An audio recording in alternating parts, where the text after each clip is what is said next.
I don't care what the manual specifies. I care what the invoice says. This part is unauthorized. You're done.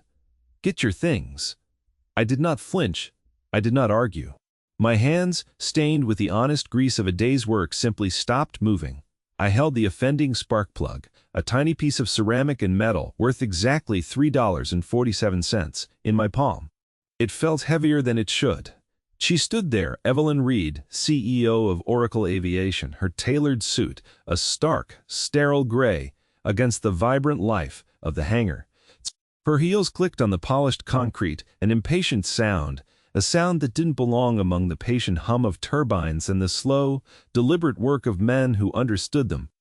I looked from her face, a mask of corporate certainty, to the massive engine cowling of the Gulfstream G650 before me, its sleek lines promising flight, power, and freedom. She saw a line item on a budget. I saw a beating heart of metal and fire that had to carry human beings safely through the thin, cold air at 40,000 feet. She thought she was saving her company from a rogue mechanic. She thought she was making a point about procedure and control. In exactly 7 hours, she would learn the real cost of a $3 part, and it would have nothing to do with the invoice. To understand what happened that Tuesday, you have to understand the silence. Not the silence of an empty room, but the deep, resonant silence of a machine that is perfectly tuned. It's a quiet that lives inside the noise. My father taught me that.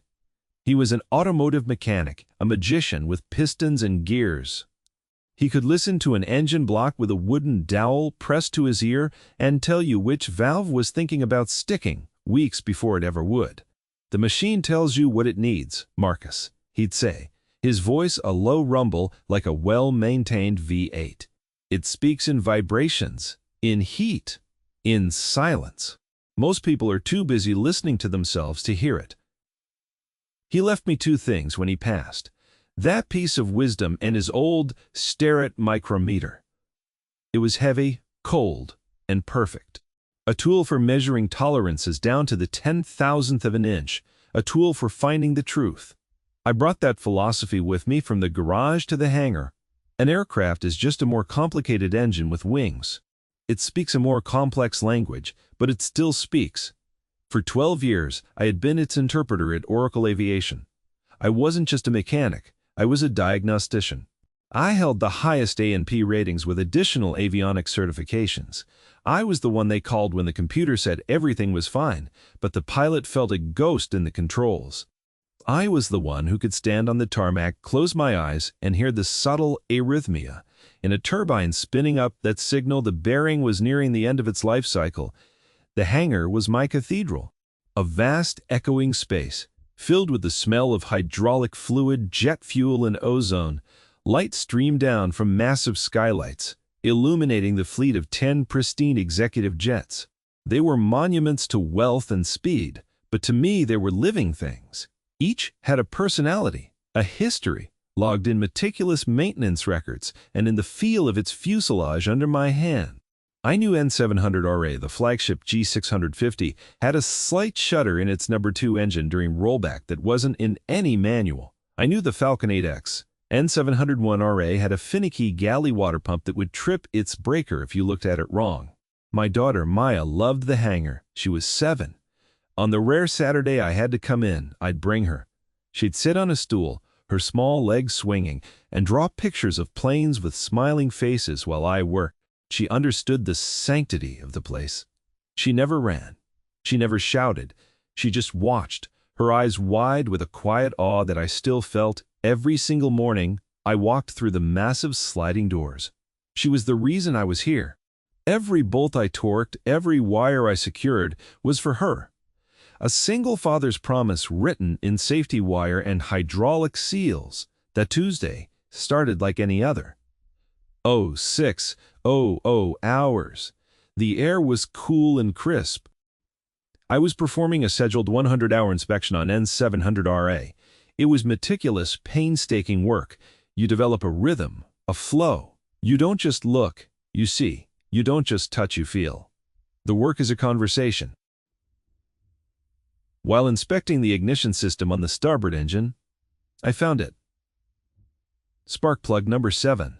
The electrode showed early signs of fouling, a subtle discoloration that the diagnostic computer would miss for another 50 hours of flight time, but I could see it. The machine was whispering. The OEM plugs, the ones mandated by the manufacturer and by extension by Miss Reed's procurement department, had a known issue in high humidity environments. A small flaw in the ceramic insulator. It was a minor issue, one the manufacturer would never admit to because a recall would cost millions. But mechanics talk. We share knowledge in forums and late-night calls. We knew. There was another part, a military spec plug made by a small firm in Ohio. It cost $1 more. It was built to a higher tolerance. It didn't have the flaw. Using it was a deviation from the official maintenance manual, but it was the right thing to do for the health of the engine and the safety of the people inside. It was a decision based on experience, on listening to the machine. I made the swap.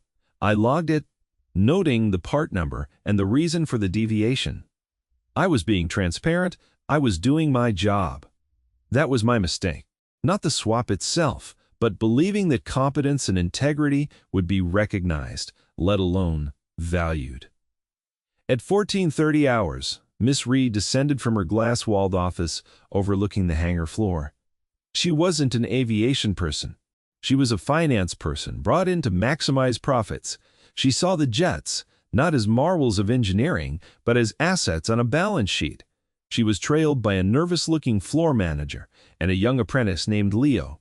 Leo was a good kid, eager, smart. He watched me work with a quiet intensity, always asking the right questions. He reminded me of myself 20 years ago. Reed's eyes scanned the hangar like a hawk searching for prey. She didn't see the gleaming aircraft or the dedicated crew. She saw inefficiencies. Her gaze landed on my workstation, on the open maintenance log for N700RA. She picked up the tablet, her finger tracing the lines of my report. Her eyes narrowed. Part number 77B-4, she said, her voice cutting through the low hum of the hangar. That's not an approved OEM part. The floor manager, a man named Henderson who usually trusted my judgment without question, shifted his weight. Marcus is our lead tech, Miss Reed. He's the best we have. If he made a call, I'm not asking for his resume, Henderson, she snapped. I'm asking about a deviation from company policy, a policy I signed off on myself 2 months ago. All parts must be OEM source. No exceptions. It streamlines purchasing and ensures warranty compliance. I wiped my hands slowly on a clean red rag, folding it neatly before placing it on my toolbox. I met her gaze. Ms. Reed, the OEM plugs have a tendency to foul prematurely in this engine model. It's a known issue among technicians. This part is functionally identical, but built to a higher specification. It eliminates the risk.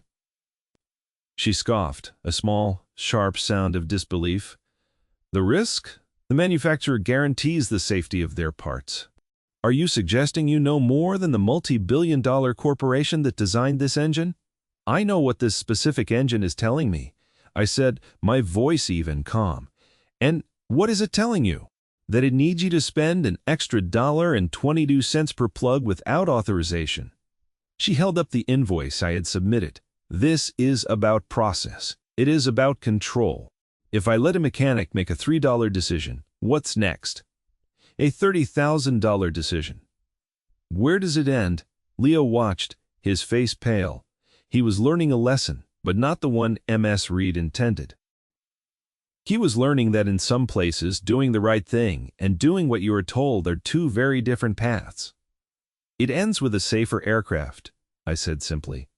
That was when she said it, the line that severed my 12 years of service. I don't care what the manual specifies. I care what the invoice says. This part is unauthorized. You're done. Get your things. Henderson started to protest, but Reed shot him a look that froze the words in his throat. I just nodded.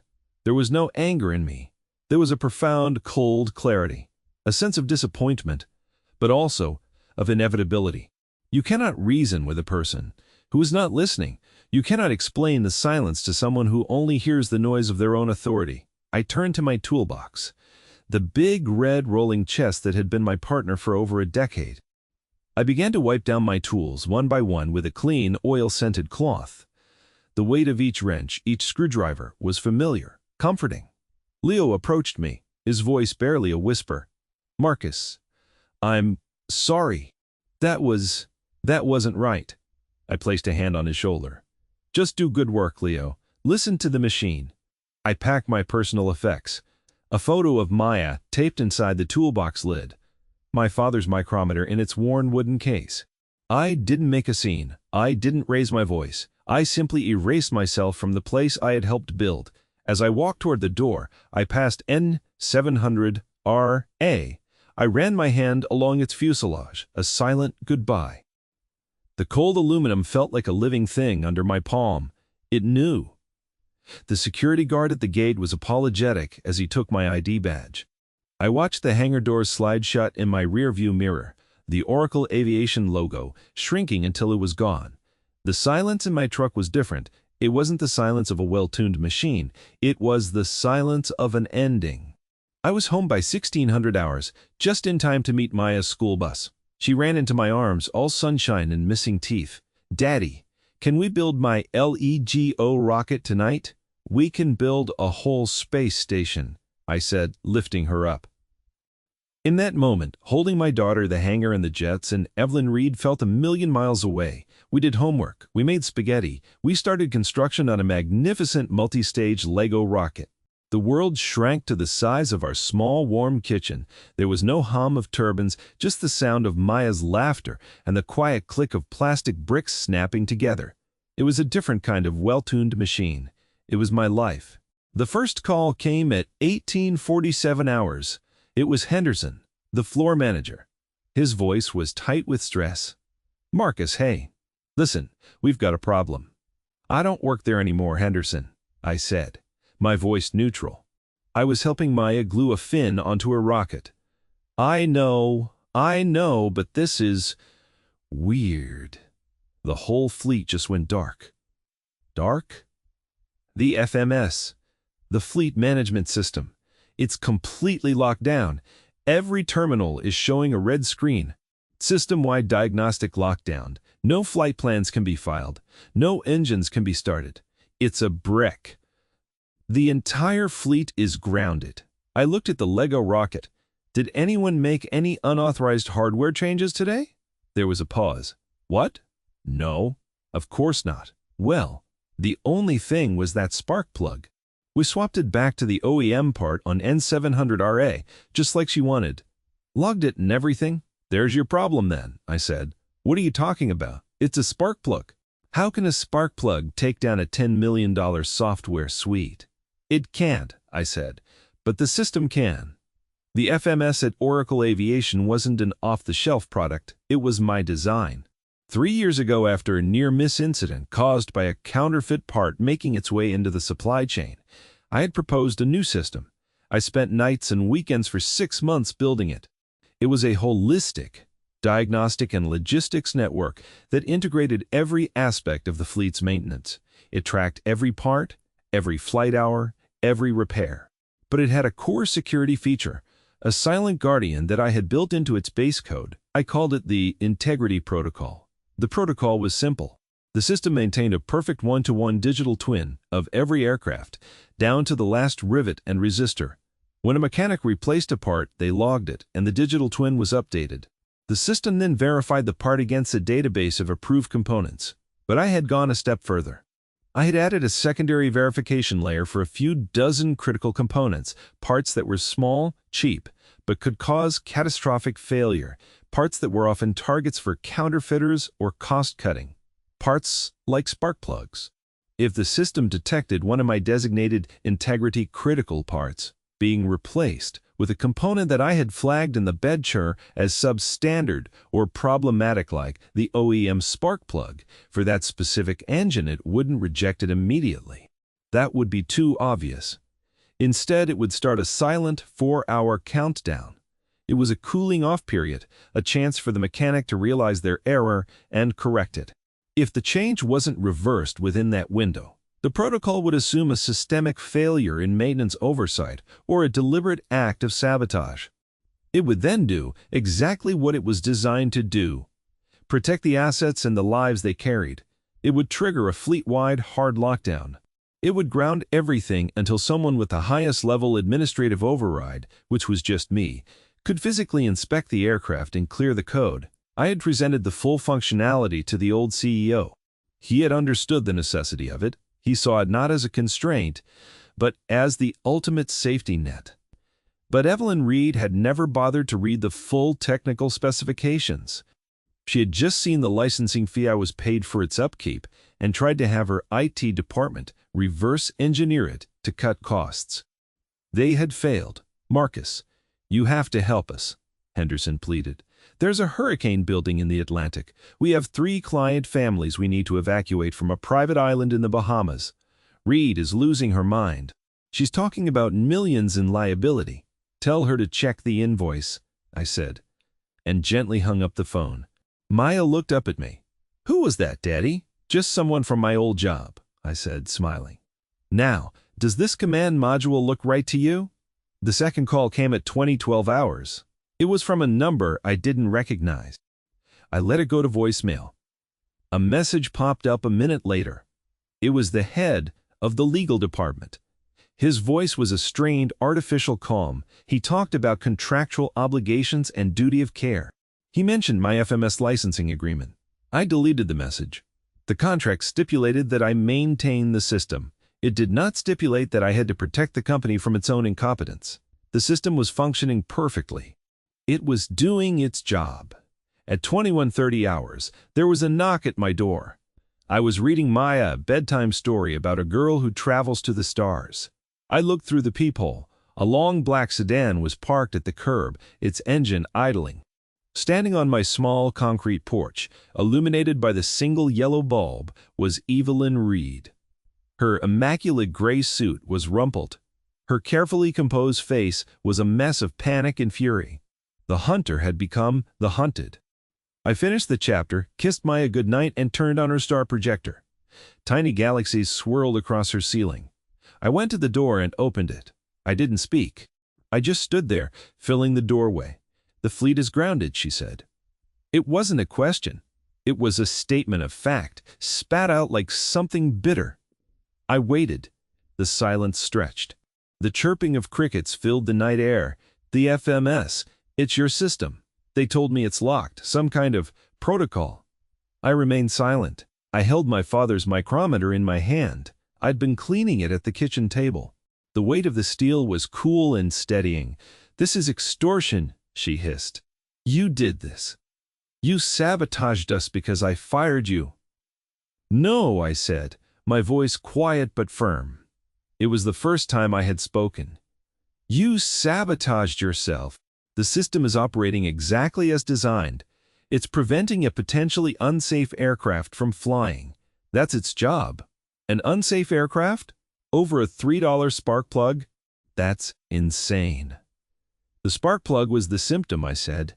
"It was the test. A test of whether procedure was more important than judgment. Your procedure failed the test. The system is designed to catch that failure." I looked past her at the black car, at the world she represented. "The system works. The problem is with the management."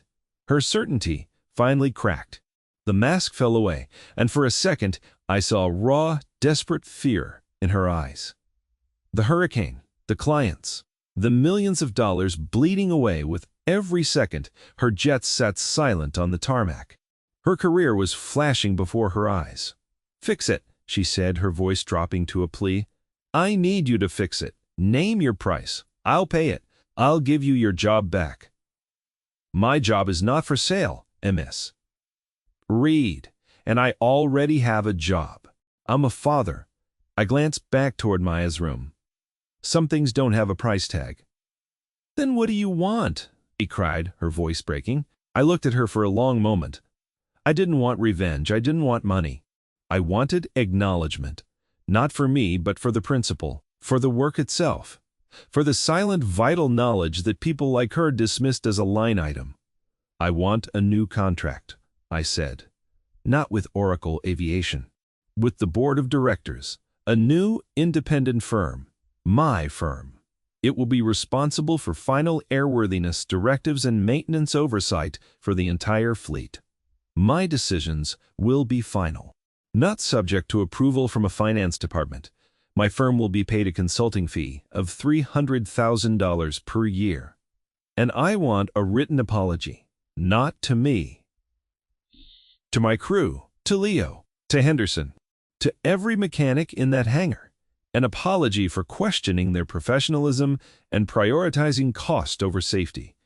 She stared at me, aghast. That's impossible. The planes are on the ground, miss. Reed, I said.